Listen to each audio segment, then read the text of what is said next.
समाजसेवेच्या नावाखाली कथित गैरप्रकार, ब्लॅकमेलिंग आणि धमक्यांचे आरोप होत असल्याने सारिका चंद्रकांत नागरे यांच्या विरोधात पीडित नागरिक, सामाजिक कार्यकर्ते आणि विविध संघटनांचे पदाधिकारी एकवटले आहेत.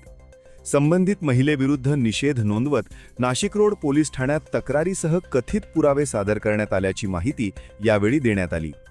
तक्रारदारांच्या म्हणण्यानुसार समाजसेवेच्या नावाचा वापर करून काही व्यक्तींना दबावात आणणे, धमक्या देणे तसेच ब्लॅकमेलिंग केल्याचे प्रकार घडल्याचा आरोप आहे.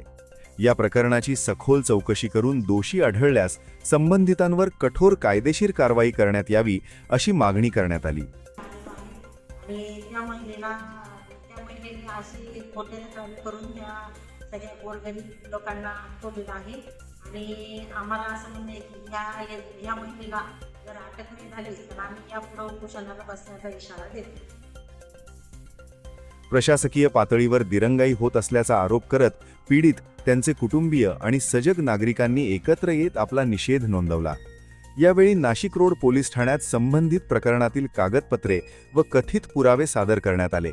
तसेच पोलीस आयुक्तांसह वरिष्ठ अधिकाऱ्यांची भेट घेऊन प्रकरणाचे गांभीर्य त्यांच्या निदर्शनास आणून देण्यात आल्याचे सांगण्यात आले. सामाजिक संस्थांमध्ये काम करणाऱ्या व्यक्ती अथवा संस्थांची पार्श्वभूमी तपासणे गरजेचे असल्याचं उपस्थितांनी नमूद केले.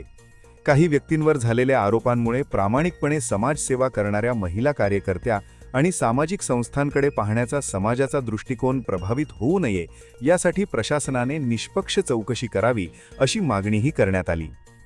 दरम्यान या प्रकरणातील आरोपांची सत्यता तपासणे आणि संबंधितांवर कायदेशीर कारवाई करायची की नाही याबाबतचा निर्णय पोलीस तपासानंतरच स्पष्ट होणार आहे. यावेळी ज्येष्ठ पत्रकार भगवान शहाणे, अनिता शहाणे, समाजभूषण मीनाताई सोनार, पत्रकार ज्ञानेश्वर साबळे, राजेंद्र कुलथे, रवींद्र माळवे, ॲडव्होकेट सुरेखा सोनार, बबन कुलथे, सुनंदा बोराढे, सविता पवार, स्वाती मंडलिक, विशाल साळवे आणि अमोल भागवत आदी उपस्थित होते. ब्युरो रिपोर्ट, नाशिक वार्ता, नाशिक. कायद्याचा धाक नसल्यासारखे ही समजा वागतीये.